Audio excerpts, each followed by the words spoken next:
행복한 안식일입니다. 오늘 함께 살펴볼 성경책은 마태복음 10장 16절입니다. 마태복음 10장 16절 제가 공독해 드리겠습니다. 보라, 내가 너희를 보냄이 양을 이리 가운데 보낸 것 같도다. 그러므로 너희는 뱀같이 지혜롭고 비둘기같이 순결하라. 이 시대에 꼭 필요한 말씀이 아닌가 싶습니다. 오늘 본문은 예수님께서 12 제자를 다 택하시고 제자들을 복음 전파자로 이제 처음 파송하실 때 주셨던 말씀입니다. 누구든지 첫 번째는 다 힘들죠. 처음 하는 일은 다 힘들지 않습니까? 여러분이 하고 계신 지금의 일을 이제 처음 출근하던 날 한번 생각해 보세요. 다 힘들고 떨리지 않겠습니까? 지금 제자들은 그동안 예수님 곁에서 주님의 말씀을 듣기만 했어요.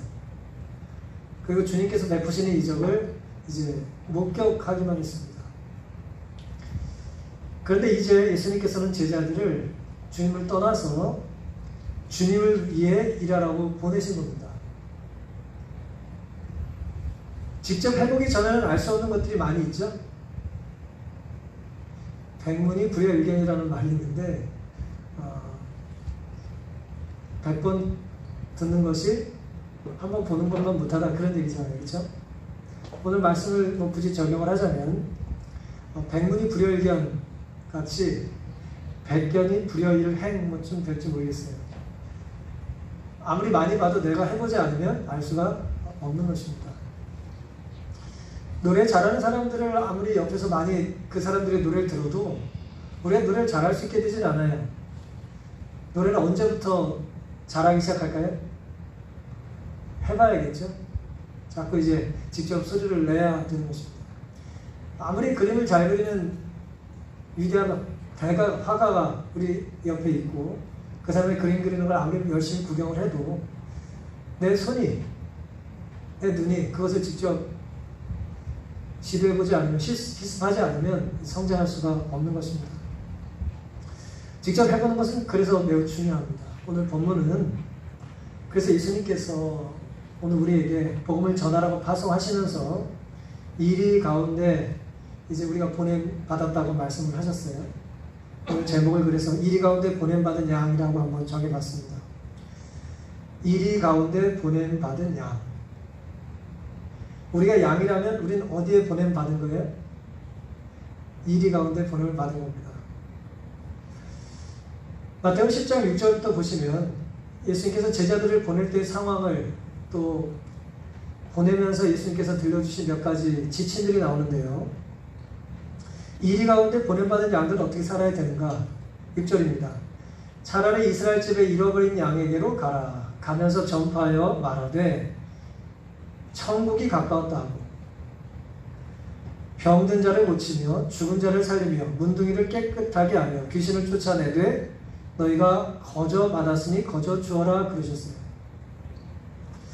이 말씀을 정리하면 자비를 베풀라는 거예요. 오늘 우리가 가정 공부에도 공부했고 아침 기도록에도 읽으신 것처럼 사람을 베풀고 사는 것이 제일 중요하다는 거예요. 그런데 우리가 자비를 베풀 때 굳이 생각해 봐야 될 것이 있다면 이제 하지 말아야 될 게 있어요. 우리가 말씀을 논리적으로 증거해야 된다는 어떤 부담이 있기 때문에 믿습니다 하는 건 좀 유치해 보이잖아요. 그래서 왜 믿는지를 자꾸 이렇게 생각하고 질문하고 이제 고민하는 것이 익숙하다 보니까 우리가 자꾸 무엇을 하게 되냐면 논쟁을 해요. 질문하고 대답하고 하다 보니까 논쟁을 한단 말이에요. 우리는 자비를 베풀 때 논쟁을 피해야 합니다. 그것이 보냄받은 양들이 해야 되는 첫 번째 태도일 것입니다. 마태복음 10장 1절에는 예수님께서 제자들을 부르시고 이렇게 하셨어요. 예수께서 12 제자를 부르사 더러운 귀신을 쫓아내며 모든 병과 모든 악한 것을 고치는 권능을 주셨다 그랬어요. 모든 것을 고치는 이제 권능을 주신 것입니다. 질병에 걸려 약해질 때 그것을 고칠 수 있는 힘을 하나님께서 주셨다는 거죠. 예수님은 부르시고 능력을 주시고 보내시는 분이에요. 예수님이 주시지 않은 걸 우리가 활용하면 그것은 곤란합니다. 예수님이 일을 한다고 하면서 예수님이 주신 적이 없는 것을 자꾸 우리가 발휘하면 그것은 예수님께서 주신 것이 아닌 거잖아요. 이스라엘 집에 잃어버린 양에게로 가라고 하신 말씀은 처음 제자들이 보냄을 받았을 때 여전히 편견에 많이 사로잡힌 사람들이 있었기 때문에 가장 효율적으로 복음을 전파할 수 있도록 이방인이나 사마리아에게는 먼저 가지 말 것을 당부하셨던 것입니다. 예수님께서 우리에게 복음을 효율적으로 전할 수 있는 방법을 알려주신 거예요. 복음을 효과적으로 전하고 성경에서는 수용성의 원리라고 하는데 쉬이 받아들일 수 있는 사람을 먼저 찾는 것입니다. 그리고 전해야 될 복음의 내용과 복음을 전해야 할 사람들의 전도의 태도까지 알려주셨어요. 전해야 될 내용은 뭐가 가깝다는 거예요? 천국이 가깝다는 거예요. 물론 이 천국이 하늘나라라고 이해할 수도 있고 예수님 이 땅에 오셨기 때문에 우리 안에 흔히 영광의 왕국이니 은혜의 왕국이니 그런저런 신학적인 설명을 할 수도 있겠습니다만은 오늘 우리의 삶에 천국이 생각보다 멀지 않다는 거예요. 다시 말씀드리면 우리가 물리적인 지옥을 우리는 믿지는 않습니다만은 우리의 삶이 천국에서 멀어지면 곧 이 삶이 뭐가 될까요? 지옥이 되는 거예요.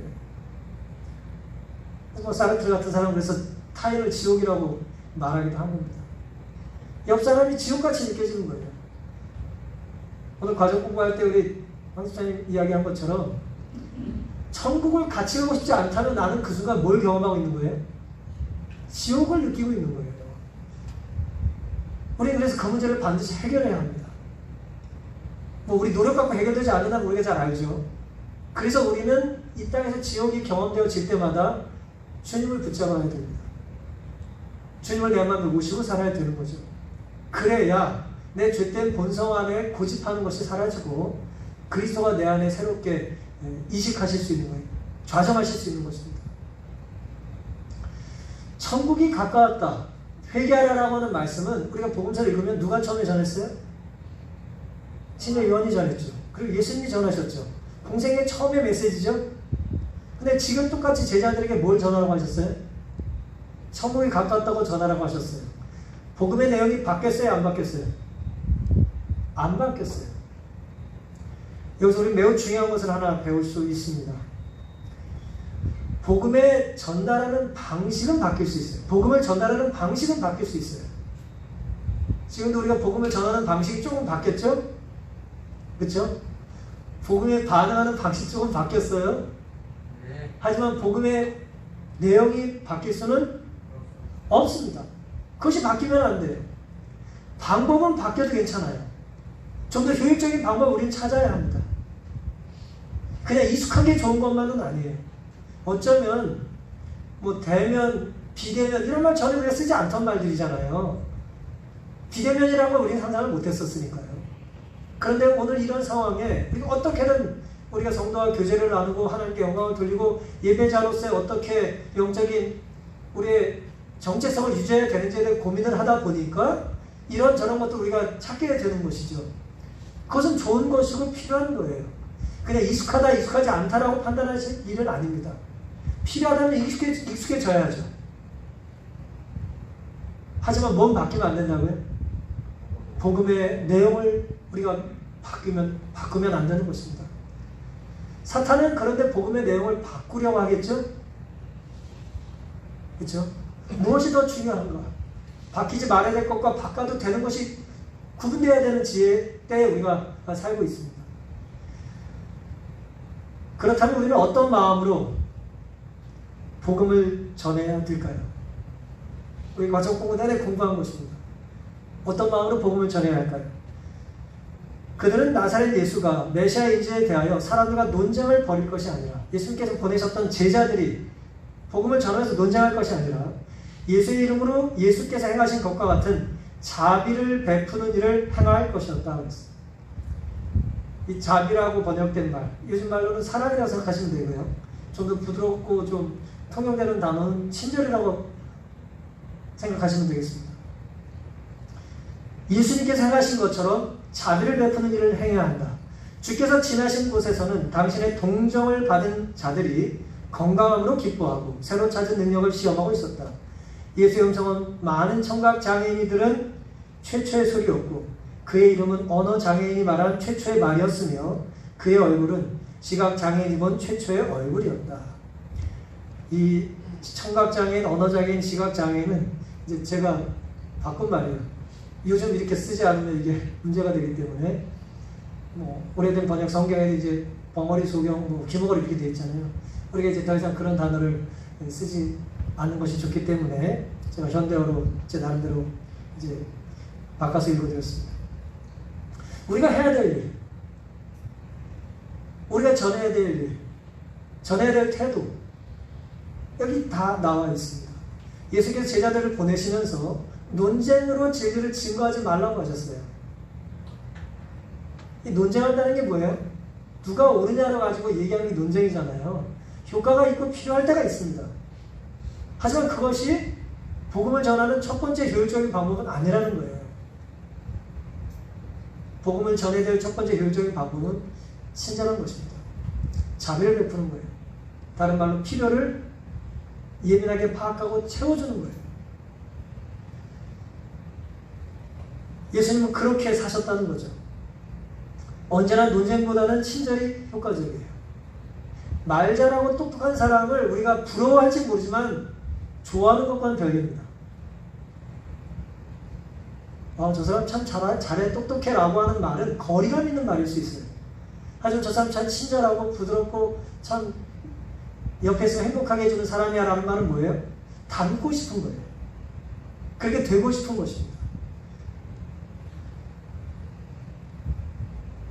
논쟁은 내가 옳다는 것을 주장하고 나를 높이는 것이지만 자비는 상대의 필요를 내가 낮은 상태에서 도와주는 것입니다. 그러니 어떤 자세가 복음 전파에 효율적이겠어요? 예수님께서는 설교하신 시간보다 병자를 고치는 시간이 더 많으셨다 그랬어요.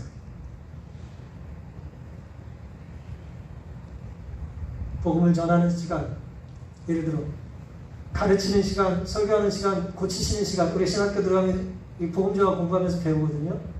그때 1, 2, 3으로 하셨다고 우리가 배워요. 설교를 제일 조금 하시고 가르치고 더 많이 하시고 고치는 걸 제일 많이 하셨다고 이제 우리가 배웁니다. 왜냐하면 복음서에 나타난 빈도를 세보면 그렇다는 거예요. 우리가 사는 세상은 뭐가 가득합니까?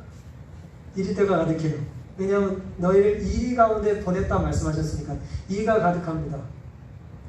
이리때가 가득한 이 타락한 세상에서 주님이 우리를 양으로 보내셨다면 논쟁보다는 친절해, 다툼보다는 사랑의 친절한 익숙한 삶을 우리가 살 수 있게 되기를 간절히 바랍니다. 일단 머리를 인지하는 것도 중요합니다. 논쟁보다는 자비가 효율적이에요. 이제 보냄받은 사람이 보여야 할 또 다른 태도는 9절부터인데요. 마태복음 10장 9절에 너희 전대에 금이나 은이나 동이나 가지지 말고 여행을 위하여 주머니나 두벌옷이나 신이나 지팡이를 가지지 말라. 이는 일꾼이 저먹을 것 받는 것이 마땅함이니라. 아무 성이나 촌에 들어가든지 그 중에 합당한 자를 찾아내어 너희 떠나기까지 거기서 머물라. 또 그 집에 들어가면서 평안하기를 빌라. 그 집이 이에 합당하면 너희 빈 평안이 거기 임할 것이요 만일 합당치 아니하면 그 평안이 너희에게 돌아올 것이니라. 두 번째, 이리 가운데 보냄받은 양들이 해야 될 태도는 보냄을 받았다면 하나님 우리를 부르시고 권능을 주시고 해야 될 사명을 우리에게 넣어주셨다면 먹고 살 것을 걱정하지 말라는 거예요. 생존을 위하여 뭘 해야 될지 걱정하지 말라는 것입니다. 그리고 평안을 베풀며 살라는 거예요. 내가 먹고 사는 것이 두려울 때 남에게 평안을 빌어주는 건 쉬운 일이 아니죠. 하지만 우리가 보냄받은 이유는 하나님을 알지 못하는 사람에게, 혹은 하나님을 알지만 상심한 사람에게, 혹은 하나님을 잘 믿고 신실하게 살고 있다 할지라도 뭘 빌어줘야 된다고요? 평안을 빌어주라는 거예요. 평안은 빌어주고 빌어줘도 괜찮은 거예요. 좋은 것입니다. 그런데 여기 보시면 우리 전대, 우리 주머니에, 뒷주머니에 우리는 금이나 은이나 동이 좀 있기를 원해요. 왜요? 흔히 말하는 자유를 맛보고 싶은 겁니다. 그 앞에 무슨 단어가 붙어요? 경제적 자유. 제가 어렸을 때 이런 말 안 썼는데 어떤 말이 자꾸 생겨요. 경제적 자유라는 말 들어보셨죠? 요즘 많이 얘기합니다. 경제적 자유라는 게 뭐예요? 자유를 맛보려면 뭐가 있어야 된다는 거예요? 돈이 있어야 된다는 거예요. 돈이 주는 자유라는 뜻이에요. 풀어서 말씀드리면. 돈이 우리에게 자유를 주나요? 자유를 주죠. 선택의 자유를 주잖아요. 뭘 먹을지 말지에 대해 고민할 필요가 없잖아요. 돈 있는 사람들은. 제가 어떤 돈 많은 사람 책을 옛날에 읽어봤더니 자기가 부자가 되니까 좋은 게 딱 하나더래요. 물건 살 때 가격을 묻지 않는다는 거예요. 우리는 어때요? 가격은 싹 보죠, 그렇죠? 그리고 비싸면 못 사고 싸면 이제 사고 이렇게 하는데 부자는 그런 신경을 안 쓴다는 거예요. 가격표를 보지 않는 게 자기가 부자가 된 게 좋더래요. 뭐 부럽긴 하지만 뭐 그런 삶은 저와 상관없는 삶이니까 그렇구나라고 했습니다. 여러분 보세요. 경제적 자유. 지금 보냄받은 사람들도 그런 경제적인 유혹을 받기 쉽다는 거예요. 그래서 먹고 살기 해결에 대한 복음을 전하지 않겠냐고 말할 때 예수님 분명히 전제적으로 하신 말씀이 뭐냐면 너희 전대에 금이나 은이나 동이나 챙기고 다니지 말라는 거예요. 여행을 위하여 복음을 전하며 살면서 두모록도 챙기지 말고 신이나 지팡이도 가지지 말라는 거예요. 왜냐하면 일꾼이 저 먹을 것 받는 것이 마땅함이니라 그랬어요. 이 말씀이 무슨 뜻이에요? 하나님께서 너를 뭐 해주시겠다는 거예요? 채워주시겠다는 거예요. 네가 날 위해서 일한다면 내가 너 살게 해줄 테니 걱정하지 말라는 거예요. 그리고 아무 성이나 촌에 들어가서 합당한 자를 찾아내서 떠나기까지 거기 머물라는 거예요. 그리고 평안을 빌어주고 그 집이 네가 준 평안을 거절하면 네가 빌어준 평안은 너에게 돌아올 거라는 것입니다. 내가 필요한 걸 주님은 아십니까? 내가 뭘 필요할지 주님이 나보다 더 잘 아실까요? 네, 주님은 저보다 더 잘 아세요. 내일 무슨 일이 있을지 주님은 저보다 더 잘 아시잖아요. 그렇죠? 그러니 내가 지금 이해 못하는 것이 있어요. 당연히 우리 내일에 무슨 일이 있을지 모르니까. 그러니 내일을 아신 하나님께서 오늘 나에게 뭐 걱정하지 말라면 걱정을 안 하면 되는 거고 이것을 하라고 하면 되는 것이죠. 그게 이제 믿는 자의 순수한 반응인데요. 성경에 보면 창세기 20장에 하나님이 하라는 일을 했던 아브라함이 두려워했어요. 또 아브라함의 아들 이삭도 두려웠어요. 어떤 두려움이 있었습니까?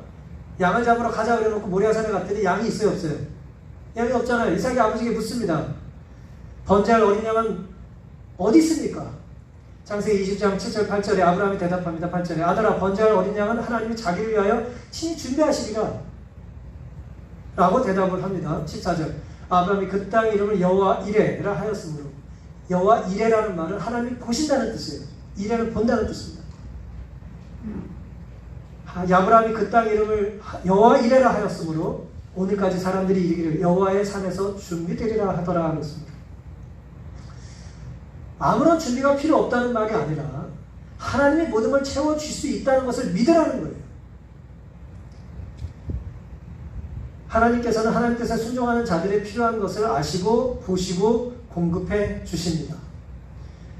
따라서 하나님이 하지 말라는 것을 열심히 내 생각대로 내 욕심 따라 길을 쓰고 할 필요는 없는 것이죠.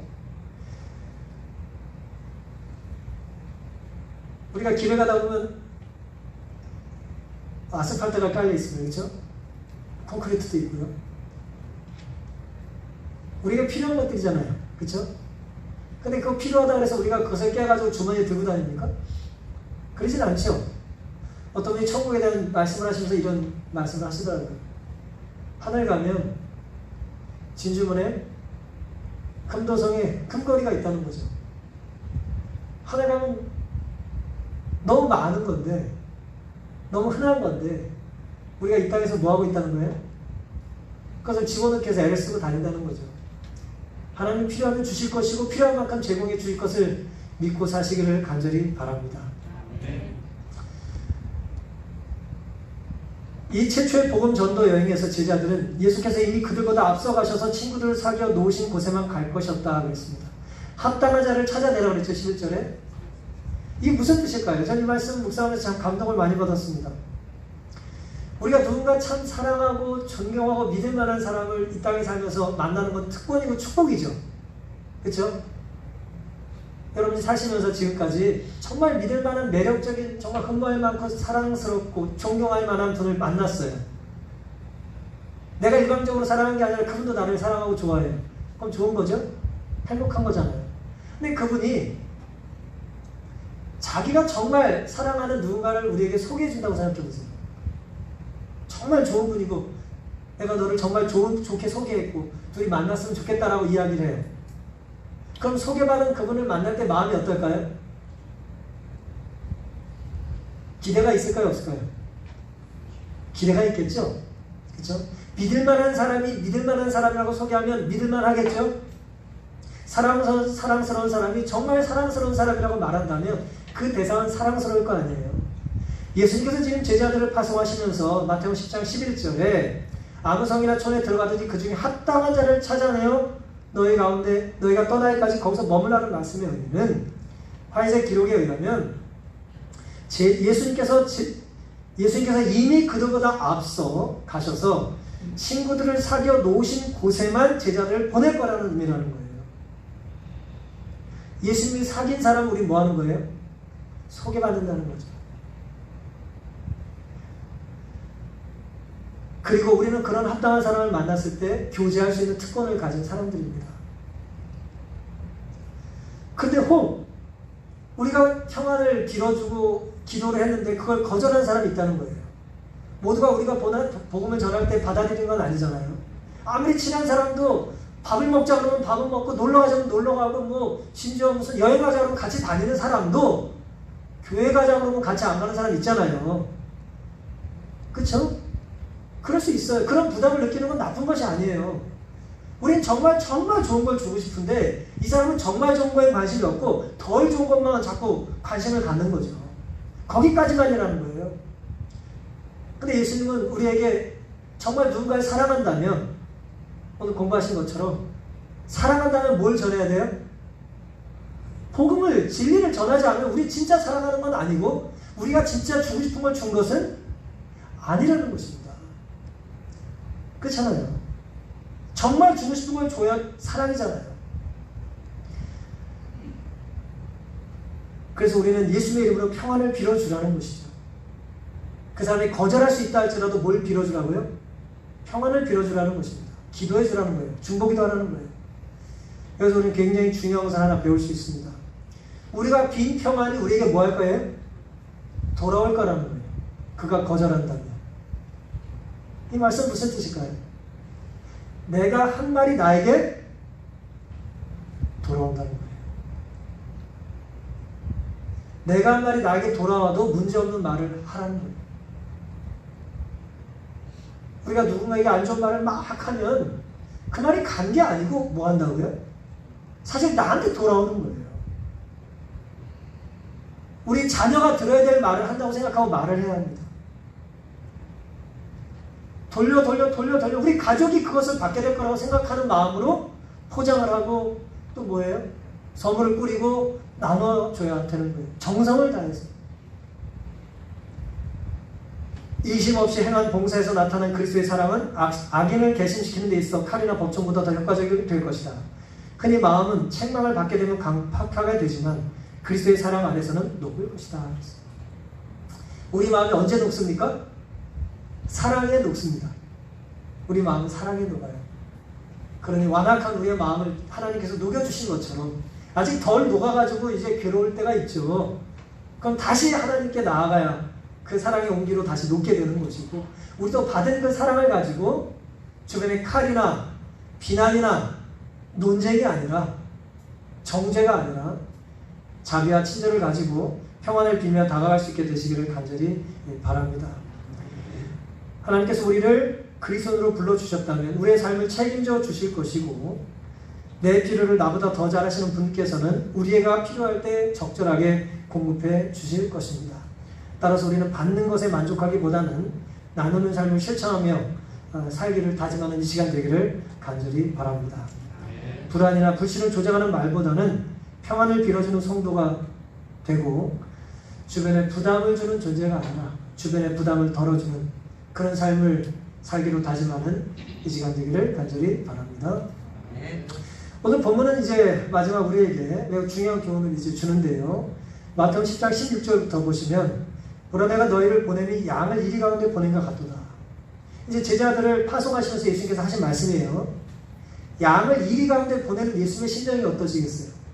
그러니 무엇을 조심하고 어떻게 전하고 무엇을 전하는 말씀을 해주고 싶으셨던 거예요. 이런 심정을 가지고 예수님이 이렇게 말씀하셨어요. 이리 가운데 보냄받은 양들은 그러므로 너희는 뱀같이 지혜롭고 비둘기같이 순결하라고 했어요. 사람들을 삼가라. 저희가 너희를 공회에 넘겨주겠고 저희 회당에서 채찍질하리라. 19절 너희를 넘겨줄 때 어떻게 또는 무엇을 말할까 염려치 말라. 그때 무슨 말할 것을 주시리니 말하는 이는 너희가 아니라 너희 속에서 말씀하시는 자 곧 너희 아버지의 성령이니라. 22절 또 너희가 내 이름을 인하여 모든 사람에게 미움을 받을 것이나 나중까지 견디는 자는 구원을 얻으리라. 22절의 말씀이 요즘 우리에게 잘 적용이 되고 있죠? 있죠? 내 이름을 인하여 예수님의 이름이 예수님의 이름을 믿는다는 것 때문에 예수님을 믿는다는 것 때문에 예수님을 따라 산다는 것 때문에 모든 사람에게 뭘 받고 있어요? 미움을 받을 일이 있을 거라는 거예요.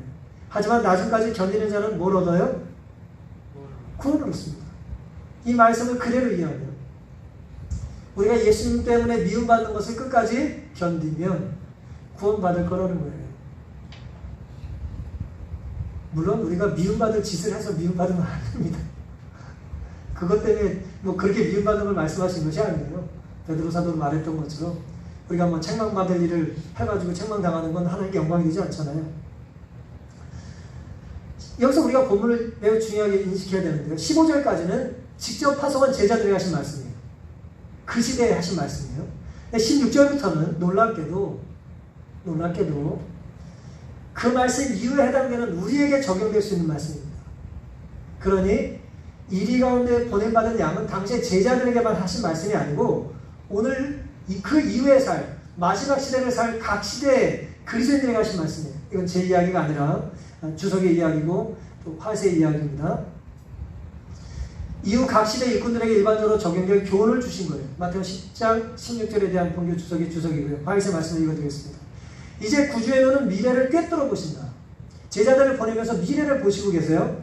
그는 당신께서 돌아가신 후에 제자들이 당신을 위한 증인이 되어야 할 더욱 넓은 선교지를 보신다. 지금 제자들을 보내고 계시잖아요. 공생의 한가운데. 그리고 이제 1년 반 뒤에 예수님 돌아가세요. 그 이유를 지금 보고 계시다는 거예요. 더 넓은 선교지를 보신다. 예수의 예언적 눈은 각 시대를 통하여 당신께서 재림하실 때까지 당신의 종들이 당할 경험을 보신다. 오늘 우리의 경험을 지금 예수님은 보시고 말씀을 하신 거예요. 내가 너희를 어디 가운데 보내요? 이 가운데 보내는 양이다 너희들은. 그렇게 말씀하신다는 거예요. 예수께서는 당신을 따르는 자들에게 저희가 만날 투쟁을 보여주신다. 예수께서는 그들이 원수에게 습격을 당하지 않도록 치러야 할 희생을 계산하기를 원하신다. 우리가 기독교인을 살면서 치러야 될 대가가 있습니까? 없어요? 이 땅에 지금 21세기에 대한민국에서 특별히 장위동에서 기독교인으로 살아가는 것을 예를 들어 일부러 말하지 않더라도 내가 기독교인이기 때문에 감수해야 될 것이 있어요 없어요? 있어야 되는 거예요. 그게 정체성이에요. 없으면 안 돼요. 있어야 합니다. 그리고 예수님은 그것을 희생을 뭐 하길 원하신다고요? 계산해 보기를 원하신다는 거예요. 그래도 어느 것이 낫겠냐 이거예요. 투쟁하는 삶. 각 시대를 내다보고 예수님께서 우리에게 하신 말씀입니다. 그렇다면 이리 같은 이 세상에서 우리는 어떻게 승리할 수 있을까요? 양이 어떻게 살아남을 수 있을까요? 어떻게 양이 이리들에게 그리스도를 전할 수 있을까요? 이 이리때 같은 이 완악한 세상에서 어떻게 순결을 유지하면서 생존할 수 있을까요? 그들은 초자연적 세력과 싸울 것이나 그리스도인으로 사는 것은 누구와 싸우는 거예요? 초자연적인 세력과 싸우는 거예요. 우리의 싸움, 우리의 씨름은 혈과 육에 대한 것이 아니라 그랬잖아요. 어둠의 세상 주관자들과 싸우는 거예요. 악한 영과 싸우는 것이라 그랬잖아요. 그러니까 초자연적인 대상과 우리가 싸워요. 우리가 이길 수 있어요, 없어요? 우리가 어떻게 이게 못 이기죠. 우린 초자연적인 능력이 없는데요. 우린 못 이겨요. 그렇지만 이어서 이렇게 말씀하십니다. 그들은 초자연적인 세력과 싸울 것이나 초자연적인 도움이 보증되어 있다 그랬어요. 영의 세력이 우리를 괴롭히지만, 악한 영이 우리를 괴롭히지만 거룩한 영께서 뭐예요? 대적해 주실 거라는 거예요. 모든 하늘의 천사들이 이 군대에 가담하였다. 그리고 천사들보다 더 능력 있으신 분들이 이 대열에 참가하신다. 주의 군대 장관의 대리자인 성령께서 이 싸움을 지도하기 위하여 강림하신다. 성령께서 싸워주시겠다는 거예요.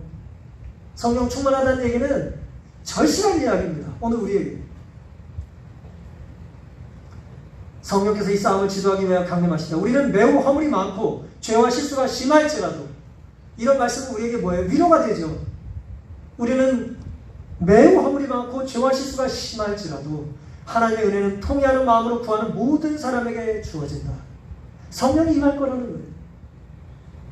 전능자의 능력이 하나님께 의뢰하는 자들을 위하여 가세된다.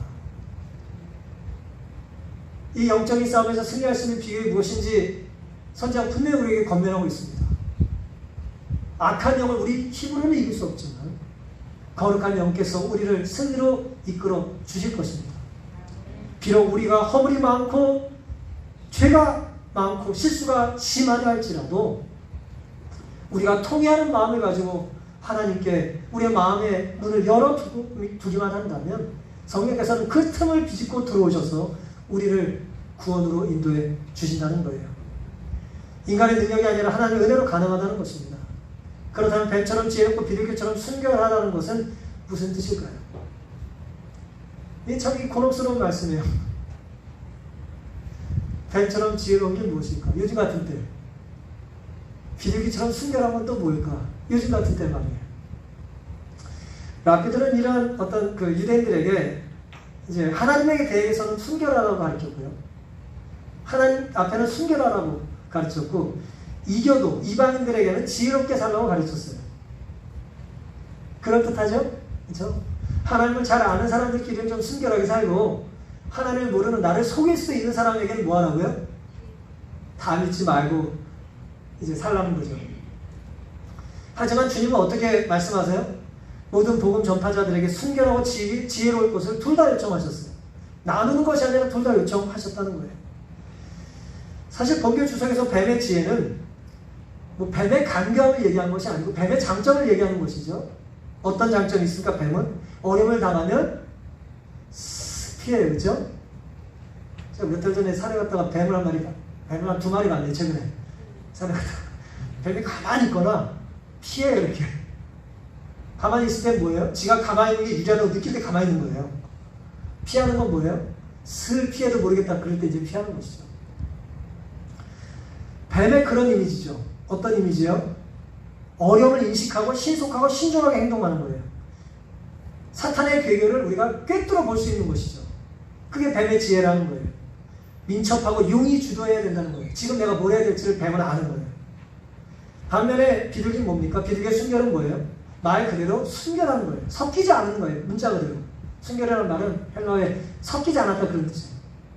죄가, 오염이, 타락한 것이, 더러움이 섞이지 않는 상태를 말하는 거예요. 단순하고 순진하고 간계나 잔꾀를 부리지 말라는 것입니다. 우리가 주님을 따르다 보면 필연적으로 직면해야 될 어려움이 있다는 걸 아시면서 하신 말씀이에요.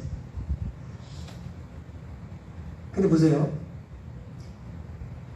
누구도 사탄의 공격으로부터 자유롭지 않아요. 맞습니까? 우리가 양이라면. 맞습니까? 우리가 양이라면 사탄은 우리를 공격하는 일을 포기하지 않아요. 그런데 문제는 누구도 사탄의 공격으로부터 자유롭진 않지만 아무도 시험을 자초할 필요가 있을까요? 없을까요? 없는 거예요. 이건 하나님의 명령이 아니에요. 시험을 자초하는 것은.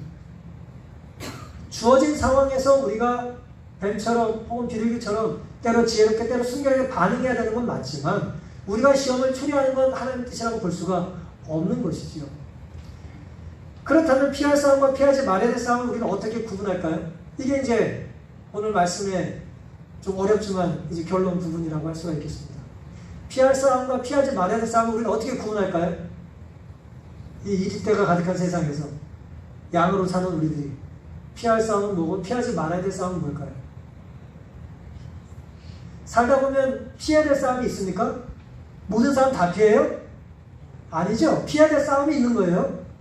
또 어떤 싸움이 있어요? 반드시 싸워야 될 싸움이 있습니까? 없어요? 싸워야 될 싸움이 있어요. 옆 사람 쳐다보면 안 돼요. 그건 답이 아니고요. 선거하게 싸움에 있어서 우리가 반드시 그리스도의 이름을 고집하고 우리 영적인 정체성을 위해서 반드시 서야 될 순간이 있어요. 에서가 아니더라도 죽으면 죽겠다는 각오로 서야 될 때가 있어요? 없어요? 있습니다. 그것이 성령께서 함께 하실 때 가능한 거예요. 하지만 또 피해야 될 싸움도 있는 거잖아요. 피하지 말아야 될 싸움이 있고 우리 이걸 어떻게 구분할 거냐 이거예요. 존 버년이 철로 역정이라는 책을 썼는데요. 1600년대 중반 사람이에요. 철로 역정 뭔지 아시죠? 존 버년이 감옥에 갇혀가지고 하늘가는 이제 크리스찬이라는 이름을 가진 사람이 어떤 유혹을 이기고 결국 하늘까지 가는 것에 대한 이제 우화입니다. 근데 이 사람이 1584년에 고난에 대한 적절한 상담과 조언이라는 책을 썼어요. 고난에 대한 적절한 상담과 조언이라는 책을 썼는데요. 뭐 솔직히 말씀드리면 제가 이 책을 직접 읽지는 않았어요. 이 책에 대한 설명을 이제 존 파이퍼라고 하는 목사님이 해놓은 걸 제가 이제 그 아티클을 읽은 것입니다. 그 글을 좀 읽은 건데요. 이 존 버년이 당시에 감옥에 이제 고난에 대한 적절한 상담과 조언이라고 하는 책을 쓸 때 상황은 어땠냐면 아이가 넷이 있었는데 그 중에 한 아이가 앞을 보지 못했어요. 아버지는 뭘 해야 될 의무가 있습니까? 처자녀를 부양해야 될 의무가 있잖아요. 근데 가난한 가정에 이분은 초등교육밖에 받지 못한 분이에요. 그런데 이제 복음 전도자로 저술가로 이렇게 이름을 나중에 날리신 분입니다만은 유명하신 분입니다만은 어쨌든 이분은 가정의 아버지로서의 의무를 해야 되는데 이분이 이제 침례교 계통의 목회자였단 말이에요. 당시의 영국은 영국 성경회가 이제 국교였기 때문에 이 국교라고 하는 것은 우리에게 참 큰 어려움을 가져다 줘요. 성공회 외에는 뭐 할 수 없어요? 복음을 전하지 못하게 하는 거예요. 허락이 없으면 복음을 전하지 못하는 것입니다. 설교 마음대로 못하게 하는 거예요. 그래서 복음을 전하려면 허락을 받아야 돼요. 근데 이제 침례교 계통의 분들은 또 엄청 강하거든요. 말씀이 아니고 내 양심이 아니고 나는 따르지 않겠다. 마치 그런 분들이기 때문에 순교를 불사했다는 거죠. 그래서 이분이 몸이 좋지 않은 아이 포함해서 4명의 자녀가 있음에도 불구하고 허락받지 않고 복음을 전하지 말라라고 하는 것을 과감히 어겨요. 하나님의 말씀이 아니라고 생각했기 때문에. 그리고 과감하게 어딜 가요? 감옥에 가요. 10여 년을 살아요. 감옥에서 나중에 철로역정을 쓰는 겁니다. 그러면서 이분이 이런 말을 했어요. 고난에 대한 적절한 상담과 조언에서 이렇게 말을 했습니다. 당신은 이 문제에 있어서 당신의 마음이 있는 대로 해야 합니다. 만일 도망하는 것이 당신의 마음에 있다면 도망가십시오. 만일 핍박을 당하며 서 있는 것이 당신의 마음에 있다면 그렇게 하십시오. 결코 진리를 부인하지는 마십시오. 도망하는 자는 그렇게 할 마땅한 근거가 있습니다. 핍박을 당하는 자도 그렇게 할 마땅한 근거가 있습니다. 그렇습니다. 같은 사람이 도망할 수도 있고 핍박을 받으며 서 있을 수도 있습니다. 그의 마음에는 하나님의 부름과 하나님의 일하심에 따라 어느 쪽도 될 수 있습니다. 그러면서 여러 성경의 인물을 인용합니다. 모세는 도망하기도 했고 머무르기도 했고 다윗 역시 도망하기도 했고 견디기도 했고 예레미야 역시 도망하기도 했고 견디고 참기도 했습니다. 그리스도도 물러나기도 하셨고 견디고 참기도 하셨습니다. 바울도 도망하기도 했지만 견디고 참기도 했습니다. 하찮은 두려움 때문에 도망가지는 마십시오. 도망하는 것이 하나님의 명령이라면 도망하십시오. 하나님께서 도망할 문을 열어주시고 그러한 열린 문이 하나님의 섭리이고 하나님의 말씀이 그런 도망을 지지하도록 도망하는 것이 하나님의 명령으로 판단되는 경우는 도망가십시오. 로마서 12장 2절에는 이 세대를 본받지 말고 너희는 마음을 새롭게 함으로 변화를 받아 하나님의 선하시고 기뻐하시고 온전하신 뜻이 무엇인지 뭐라 그랬어요? 분별하라 그랬어요. 분별. 근데 문제는 분별이 어렵다는 거예요. 그래서 이 어려운 분별에 대하여 존 버년은 뭐라고 말을 했냐면 어떤 사람은 이것을 선택하고 어떤 사람은 저것을 선택하고 똑같은 사람도 어느 경우는 이걸 택하고 어느 경우는 저걸 택한다는 거예요. 그것 자체를 가지고 비판하거나 판단하지 말라는 거예요. 존 버년의 핵심은 뭐예요? 그의 마음속에 성령께서 역사하셔서 그렇게 행동했다고 우리는 존중해 줘야 된다는 거예요. 물론 이것을 일반화시켜서 다 옳다고 말할 수는 없겠습니다만은 오늘 우리의 상황에 이런 현상에 나와 좀 다른 태도를 가지고 신앙생활을 하거나 나와 좀 다른 모습을 가지고 예를 들어 살아가는 사람들이 우리 주변에 있는 것입니다. 그럴 때 우리가 관심을 기울여야 될 대상은 내 안에 그리스도가 계시냐는 거예요. 내 안에 성령께서 좌정하셔서 나에게 그것을 하도록 이끌어내는 거죠. 만약 그것이 옳다면 그렇게 믿어진다면 그렇게 사시기 바랍니다. 그리고 나와 다른 판단을 하고 다른 행동을 하는 분에 대하여는 그분의 양심과 신앙에 대하여는 존중해 주셔야 돼요. 비판하거나 비난할 필요는 없다고 생각해요. 그럼 복음을 전하는데 해가 될 뿐만 아니라 성령께서 함께 하시는 자의 태도가 될 수는 없기 때문이라고 믿는 것입니다. 존 버년은 그래서 철로 역정에서 수다장의 입을 통해서 이렇게 말했어요. 수다장에게 충성이가 말을 이렇게 합니다. 그러면 여러 가지 지식이 있습니다. 그저 무엇을 상상해서 얻는 지식이 있는가 하니 어떤 지식은 상상에서 나온 지식이 있죠? 그런 지식이 있는 반면 믿음과 사랑의 은혜를 동반한 지식이 있습니다. 두 지식이 있다는 거예요. 상상에서 나온 지식과 누군가를 깊이 사랑하고 고민하고 하나님에 대한 믿음 때문에 얻게 된 지식이 있다는 거예요. 어떤 지식을 가지고 우리가 살아야 될까요? 오늘 우리의 선택은 뱀의 지혜 쪽이 될 수도 비둘기의 순교 쪽이 될 수도 있을 거예요. 둘 다 있으면 가장 좋은 것이고 분노와 비난 가운데 나타난 것은 사탄의 정신이고 사탄은 그것을 원합니다. 반면 하나님께서는 하늘에서 통용될 수 있는 하나님의 형상과 특징을 가진 진리 가운데서 우리가 행동하기를 원하세요. 도발을 받을 때 온유함을 지속하는 정신은 아무리 강력한 논리보다도 더 효과적으로 진리를 옹호할 것이다. 그랬어요. 도발이라는 말을 썼습니다. 공격받을 때에 우리가 보이는 온유한 태도, 사람은 언제나 오래 참고 온유하고 도발을 받을 때 우리가 보이는 반응이 뭐라는 거예요? 내 안에 그리스도가 얼마만큼 계시는지가 드러나는 순간이에요. 참 두렵죠. 이런 거 생각하면 방심치 않은 단호한 악의 지도자가 사탄은 방심하지 않는답니다. 흑암의 군대를 지휘하고 있으므로 그리스도를 따르는 자들은 성령을 통해 하나님께서 주시는 도움을 힘입을 때에만 의를 위해 싸울 수 있다.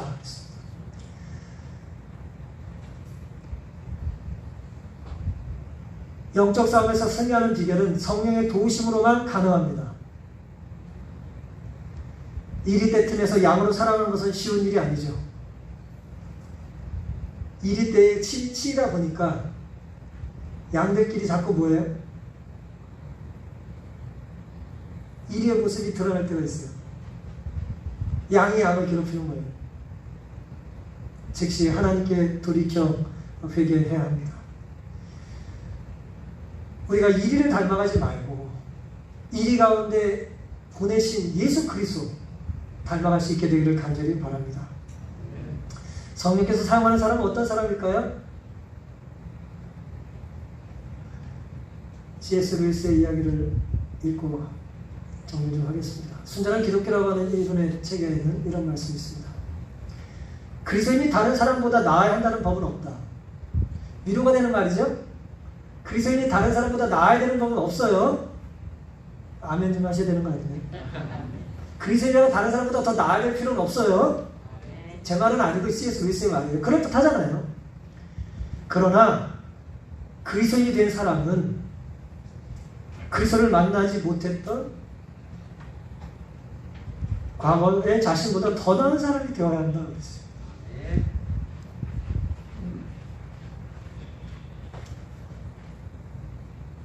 우리의 출발이, 우리의 본성이 하나씩 부족할 수 있습니다. 노가나하고 분노하고 정죄하고 남들이 모자같아는 왜 이렇게 타인의 죄인들이 죄된 모습이 잘 눈에 띄는지 말이죠. 그럴 수 있어요.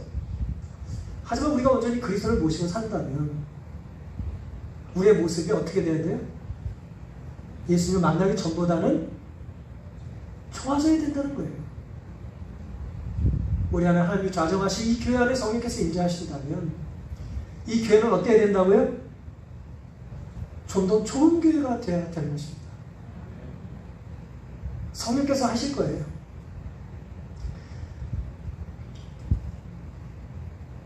우리는 뱀의 지혜가 필요하고 비둘기의 순결이 필요해요.